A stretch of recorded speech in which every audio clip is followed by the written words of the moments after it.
It is good to be here, to join with you in studying God's Word. A little trivia. Did you know that the bathtub was invented in 1842? Probably not. Did you know the telephone was invented in 1876? That means you could have sat in your bathtub for 34 years and not be interrupted by a phone call. Have you ever thought about that? Have you ever been doing something and notice that you have a text is coming off and you've got phone ringing, you got emails? It never fails. When we think we have some peace and quiet, something happens. The water pipe breaks or the tire goes flat. Someone calls you into the office at work. Peace is a precious thing, and it's sometimes difficult to find. H.G. Wells was one of the best educated and most creative men of our time. He was also an atheist. And he said in his autobiography, "I can't adjust my life to secure any fruitful peace. Here I am at 65, still seeking for peace. Dignified peace. It's just a hopeless dream." The idea of genuine peace is a beautiful thought. And it's not a hopeless dream. Yet it is an experience that is a stranger to many people today. Maybe it's our fast-paced life. Maybe it's the distraction of the world around us, the culture, the politics. And even with all the devices we have that help us in this world, sometimes we do not find the peace that he was speaking of. Instead, we may find stress. We may find anxiety, possibly fear. The things that we see on the news make it difficult for us. The 12 disciples were not the only ones to long for peace in a raging storm. So where did they find peace? The experience of the disciples is an experience that in many ways we will all face eventually if we haven't already. Feeling like we are out in a boat in a terrible storm and no peace in sight. The scripture reading today from Mark chapter 4 takes us back to the time when the disciples were with Jesus during that storm on the Sea of Galilee. Jesus and his disciples had decided to cross the sea by boat, and suddenly a terrible storm came up, which is not unusual in that circumstance in that part of the world. The winds blew and the waves beat against the boat to the point that it was filling with water. And the disciples began to panic. It's interesting that in their panic, Jesus is asleep in the stern of the boat. He's either an unusually sound sleeper, or more likely, he was at peace with the world. He knew the boat wasn't going to sink. How do we know? Because he said he had an appointment on the cross. Nobody's going to sink that boat, no matter how hard they try. And so I wonder how many people today toss and turn in their bed at night, not because of a storm on the outside, but because of a storm on the inside. The disciples woke Jesus. In their disturbed state of mind, they asked, "Do you not care that we perish?" And Mark tells us simply that Jesus rebuked the wind and said to the sea, "Peace, be still." And the wind ceased, and there was a great calm. And then Jesus said to them, "Why are you afraid? Have you no faith?" Thank you, Mark, for that song. It fit in. We're having some thoughts here about what will help us to find peace. Mark tells us the disciples were afraid. And they said to one another after Jesus calmed the storm, "Who is this? Even the wind and the waves obey him." Different kind of fear in the end. There are three things from the Gospel of Mark that I would like us to consider today. The first is the greatness of the storm. In verse 37, the phrase "fierce gale of wind" uses a Greek word that can be translated hurricane, tempest, or whirlwind. Remember, these are sailors, and they're shocked by this storm, so it had to be something quite significant. There are other kinds of storms, though, that are part of life. Some of them have to do with our experiences in this world, with other people, with various situations, and things can change rapidly.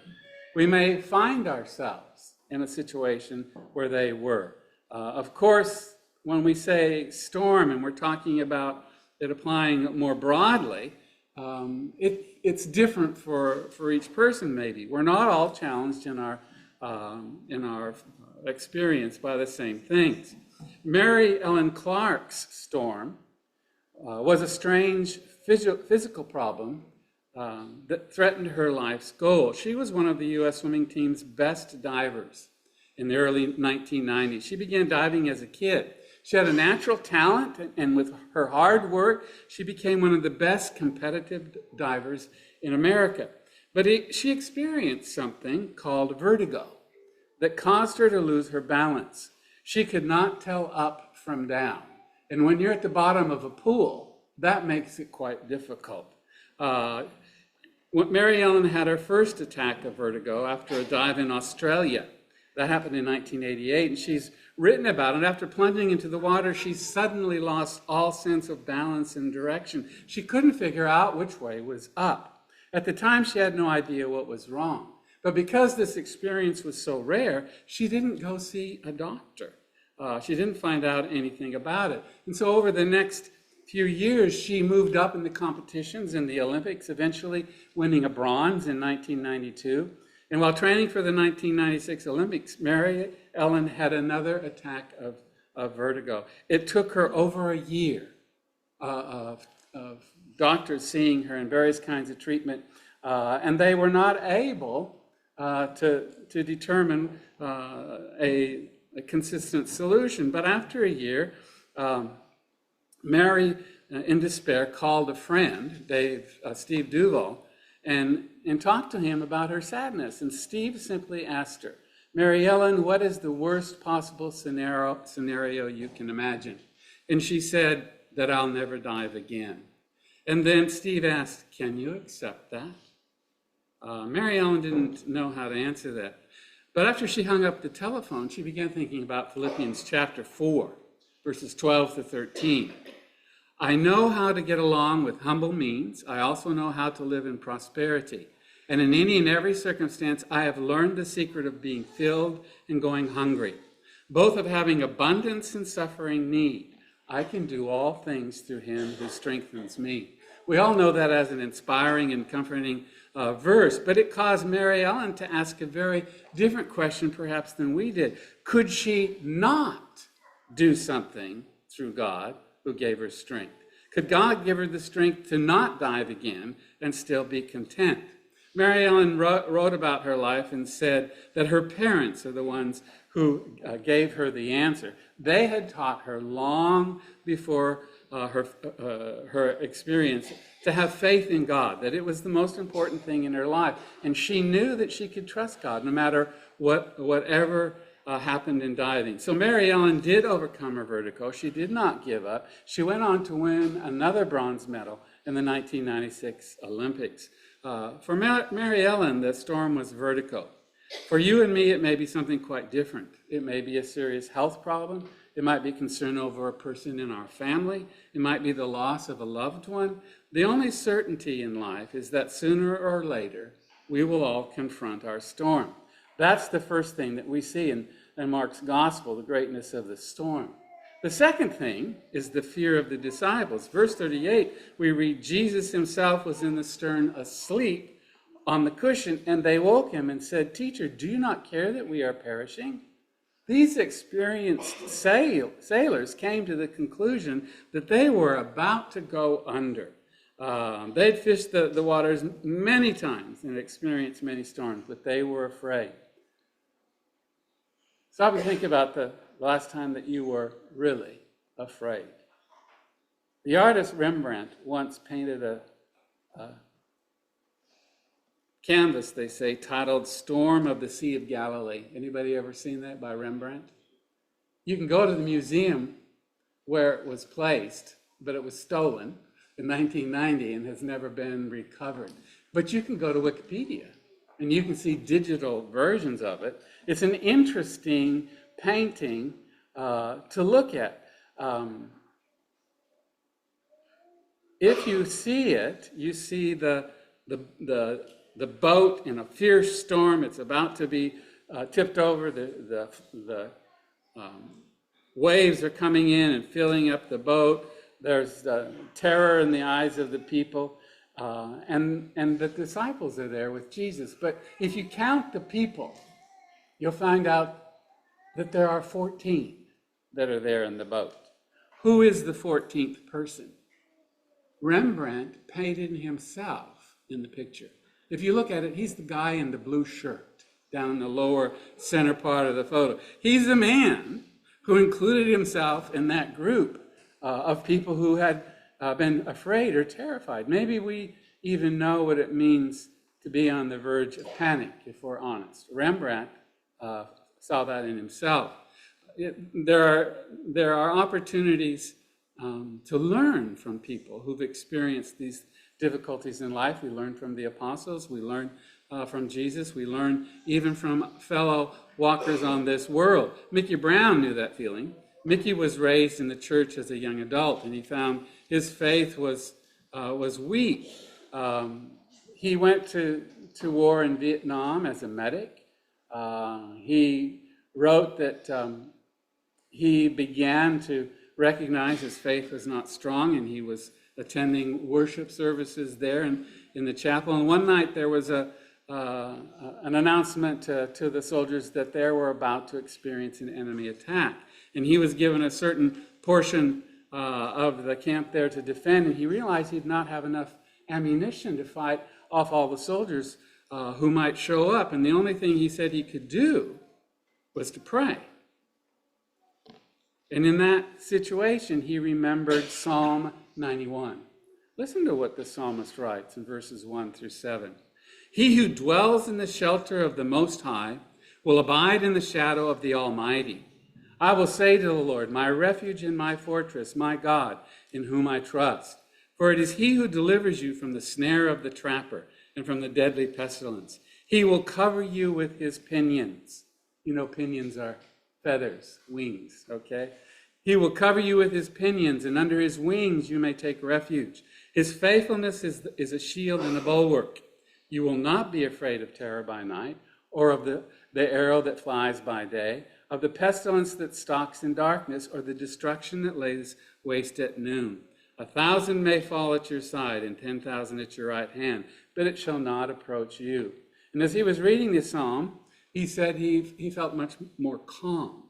It doesn't mean that the dread of battle wasn't there in some way, but he said he was able to be quiet and able to focus. Many years later, he said, I still carry the pocket Bible that I had there.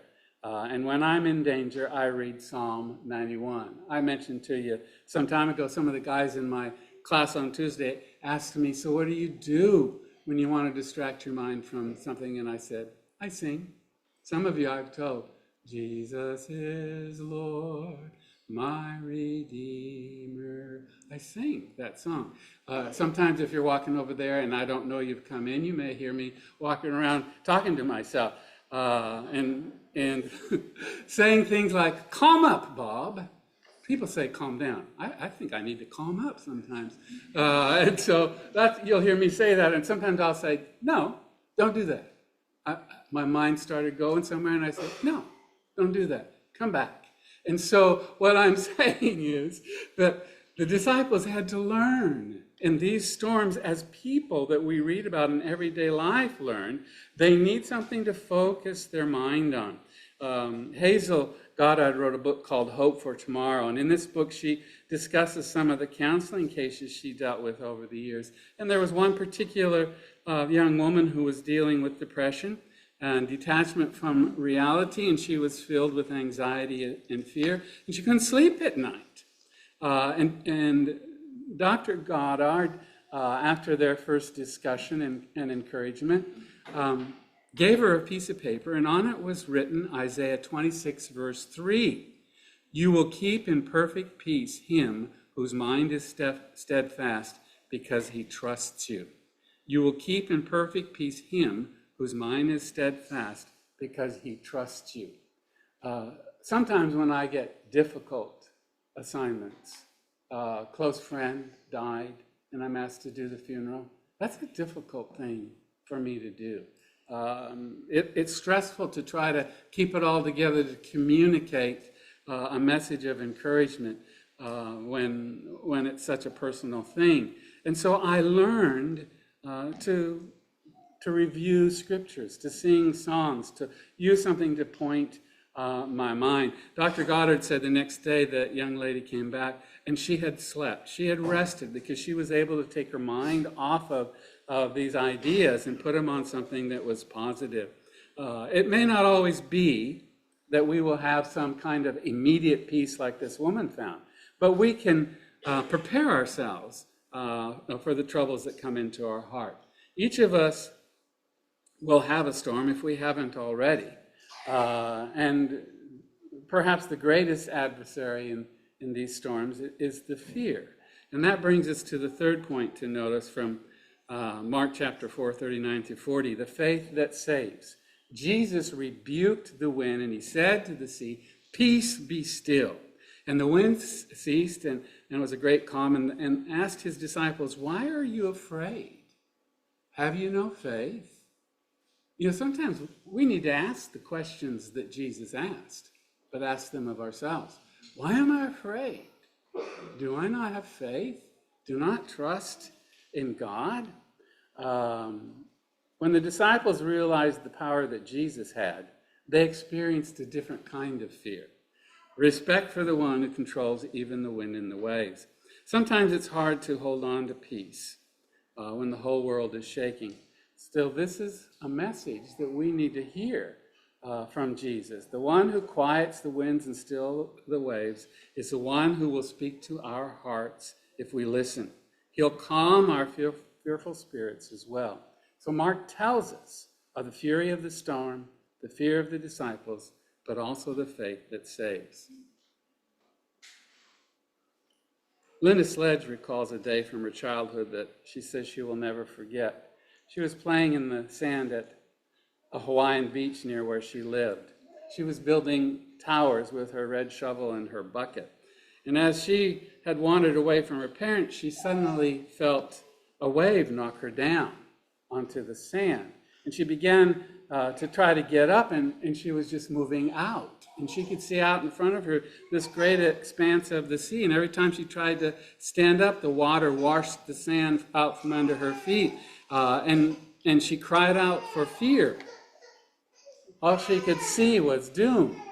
She thought she was, in fact, in serious trouble. But just then, two strong arms reached from behind her and pulled her to safety. And a voice said, "Don't be afraid." This was her father. "I've been watching you all the time." Those are Christ's words to us. He is not sleeping. He is watching over us. The psalmist wrote in Psalm 34, verse 15, "The eyes of the Lord are toward the righteous, and his ears are open to their cry." We can learn from the scriptures and the experience of those who've gone before us. In Hebrews chapter 13, verses 5 and 6, we read of the promise of the Lord, "I will never desert you, nor will I ever forsake you." And so we confidently say, "The Lord is my helper. I will not be afraid. What will man do to me?" It doesn't mean some terror of a specific situation won't come. What it means is, how do we respond to that? How do we handle that? Sometimes is the response of finding someone to talk to, as this young woman did, or finding a scripture to help remind us. Are we prepared? Are we prepared for those times when difficulties are come? Do we have our scriptures? Do we have our people to come in and talk to? Because we will be tempted by fear, just as the disciples were. But we are not alone. Our faith tells us that God is in control and he will provide. Perhaps we need to prepare our emergency scriptures and carry them around in our pocket. Sometimes you may find you have a little space here where you can stick a card, or you can just flip over and find out what you put on your notes. To not be overwhelmed that we can't continue in our day-to-day activities, and find peace in God, even when we have the turmoil in our current culture of social upset and and political controversy, we can find calm by refocusing. If you'd like the prayers of the church today to help you find calm in your storm, we would like to help. We want to encourage you that your brothers and sisters, whether here or somewhere else, can be a person to walk with you in difficulty and perhaps give you some guidance and advice from their own personal life that would help you in your difficulty. We have a time when we sing a song and we invite people to come forward. If your need is for the church to pray for you or to share perhaps with the congregation, we encourage you to come. In fact, we encourage you to come now while we stand and sing.